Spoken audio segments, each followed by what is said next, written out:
Nako, lalaking politiko. Bakit parang payat? Nakahanap daw ng forever sa isang toilet.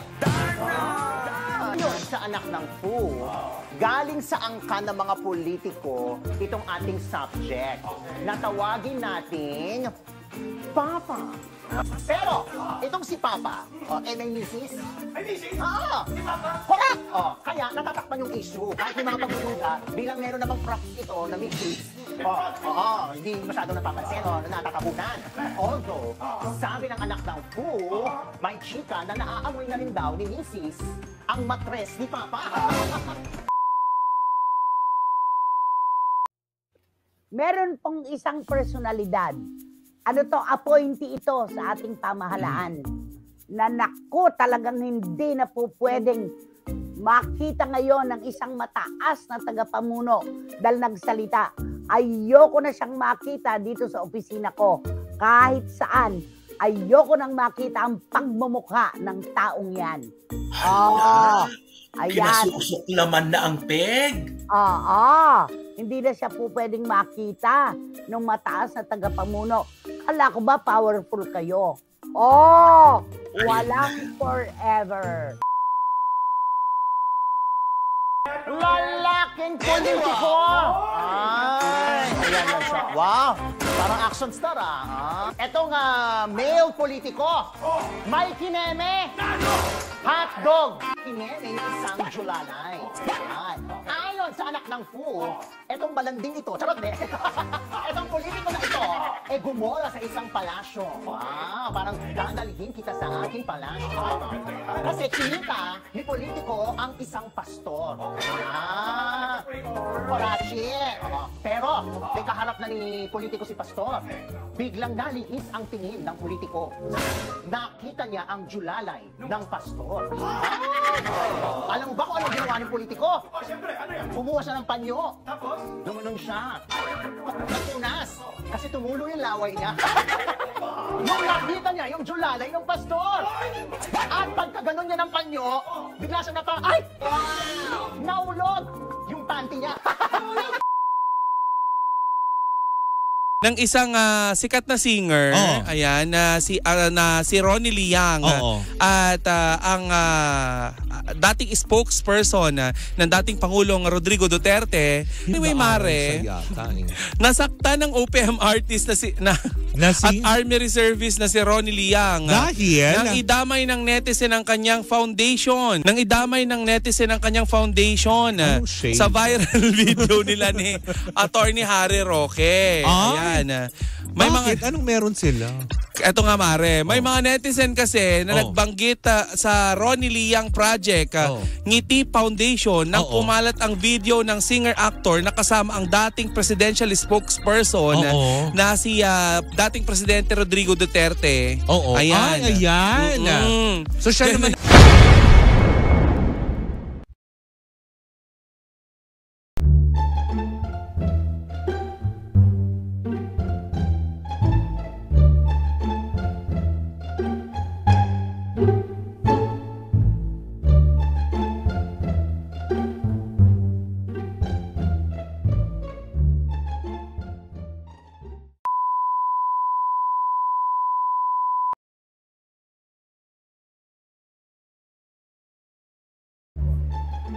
Sir, salamat sa pag-interview at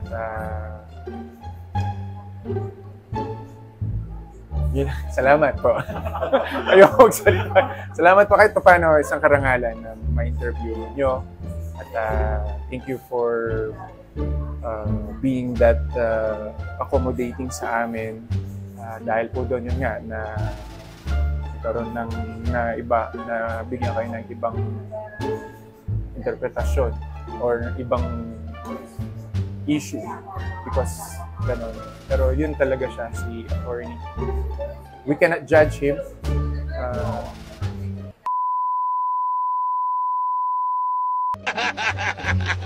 So maya-maya tignan natin kung mapapatopless natin si Ronnie Liang.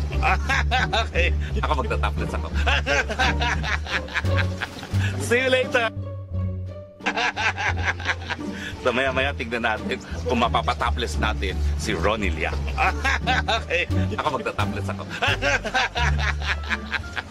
See you later!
Hindi naman po ito showbiz talaga. Kung hindi, may pananagutan ba yung mga marites? Magandang araw po sa inyong lahat ha. Lilinawin ko lang po yung sa tingin ko ay mga maling mga balita na nababasa natin ngayon sa internet. Sana po ito ay nagbigay ng linaw at sana po nalinawan kayo na hindi naman po pwede na isang papel na wala naman akong kinalaman ay magpuprueba ng isang bagay na nakasaad dun sa papel. Galing po ako sa kamera. Hindi ko po kinakailangan si SAS para sabihin na mas matindi ang extraordinary expenses. Kasi sa katunayan po, lahat ng tinatanggap nating pera dyan sa kamera, wala na pong liquidation. Hindi lang po extraordinary expenses. Magpakatuto kayo dyan.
Sa unang-una, di ko sinaktan si Manong, binasa ko lang siya. Nagpaalam ako sa kanya, kuya, babasahin kita, sabi niya. Hindi pwede kasi may meeting siya. Binasa ko pa rin, piyeste. Huwag kayo dadaan sa San Juan kapag yung 24, alam ng mga taong bayan yan. Ano, water kang boy na boy po. Ano? Ano?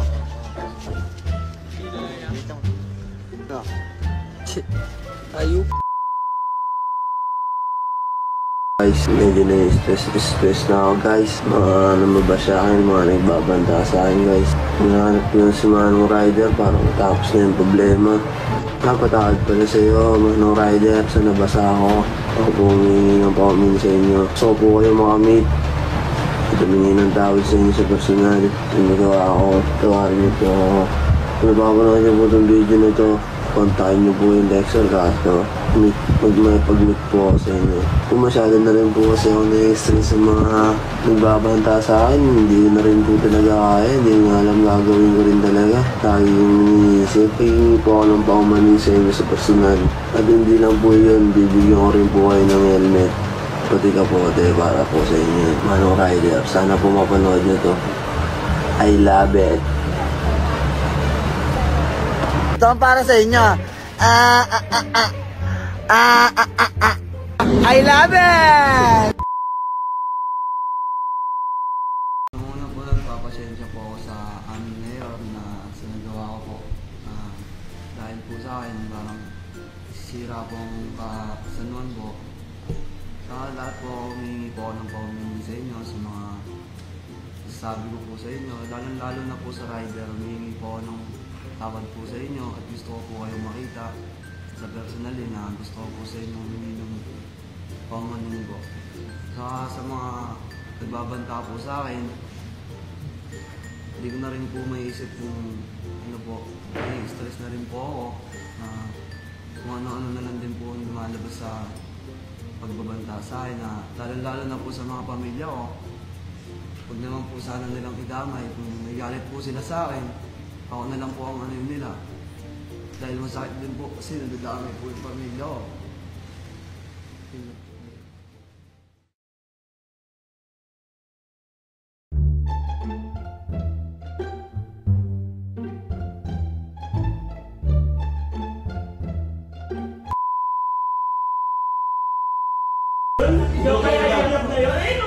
Ikaw yan. Ano bang pinag-alitan niyo? Ano pinagmamalaki mo? Hindi po, wala. Hindi, ano pinagmamalaki mo? Comment lang ng mga comment. Ano sinasabi mo? Ikaw lang po. Bakit kayo sinabi ha? Di ba mas maraming malakas? Ginamit nyo lang mga taga-color para sa vlog-vlog nyo at sokmed. Dismayado dahil naghintay sila ng isang oras at gutom. At lalong ginamit yung mga staff para mag-assist sa inyo. Tapos wala kayo inabot. Nisin kong doon. Nag-abot ako ng 3,000 last money ko na yun kanina. Ano mo pinagmamalaki mo? Sino po ba kayo dito? Wala po, staff. Sino kayo dito? Ha? Porket hindi ka nabigyan? Ay, hindi Pumunta kami dito para tumulong at i-promote yung koron. Ang kapal naman ng tao. Tumutulong na kami. Sino ba pinagmamalaki nito? Ha? Ba't pinapayagan ninyo yung mga ganitong staff ng munisipyo? Dapat kayo ngayon tumulong. Gusto nyo nabigyan. Di ba? Tumulong siya. Hindi naman daw siya nabigyan. Ate, ano ba mayor dito? Sino mayor dito? Tignan nyo nga, mayor! Mayor! Nandito po kami para tumulong. Ay, namang mataganda sana na. Promote kami dito para i-promote ang police ng Palawan. Tapos kasi mo kami. Excuse me, sir. Oo. Wala po ngayon dito si Oo nga, teka lang. Sino po yung mayor dito? Si Mayor Reyes po. Mayor Reyes, nananawagan po kami na ganito pong klase ng mga tao ang lalason sa munisipyo ninyo. Ano yun, nag-aantay ka ng lagay? Hindi po. Oh, ba't ganun? Alam mo naman, di ba, kailangan mag-coordinate dito bago namin gawin yun.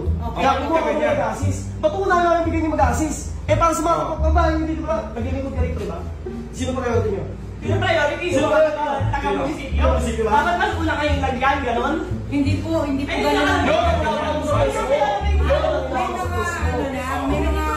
mga comment lang. Ang pagdideklara ng persona ng grata laban kina Rosmar at Rendon ng lokal na pamahalaan ng Palawan ay siyang kinakailangan habang upang mapanatili ang dignidad at respeto ng ating komunidad. Pasensya na po kay Ma'am Jo sa munisipyo at lalong-lalo na po kay Mayor at syempre po sa bayan po ng Coron, Palawan. Sorry po talaga na parang pinost ko na never again Coron, hindi ko po sinasadya na i-generalize po kayo. Nagpadala po ako sa bugso ng damdamin at yun po yung pinakamaling nagawa ko. Kami po ay nagpapakababa sa inyong lahat na susubukan po namin na baguhin kung ano man po yung pagkakamali namin, kung sumobra man po kami, tingin po namin na ito po ay magiging lesson sa amin as a team. At we will be better. Babawi po kami.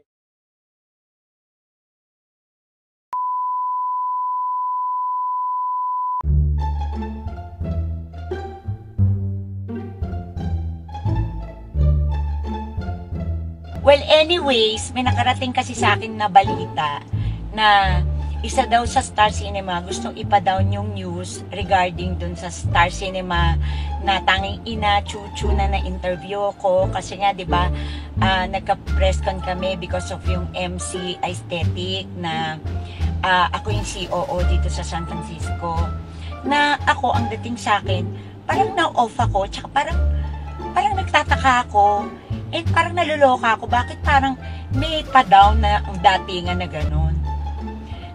Parang ang dating sa akin, bakit hindi ba totoo yun? Totoo yun. Nakausap ko si Roxy Likigan. Siguro ang mali ko, hindi ko alam kung si Roxy ay taga Star Cinema pa rin.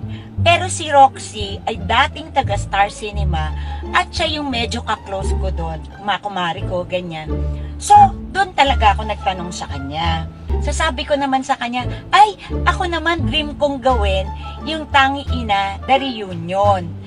So parang ang dating sa akin, bakit kailangan yung i-down yung news? Una, masama magtanong kay Roxy. Totoo naman nagtanong ako.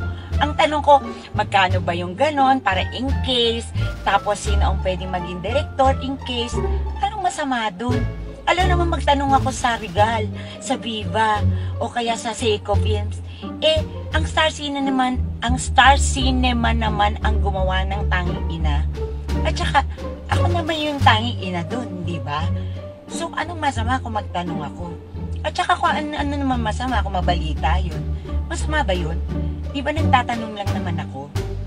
Bakit? Pinagkakitaan nyo naman ako dati sa Star Cinema, di ba? O, masama ba yun? At saka, bakit din naman? Talagang sobrang nakapagtataka. Minamaliit nyo ako, ganon?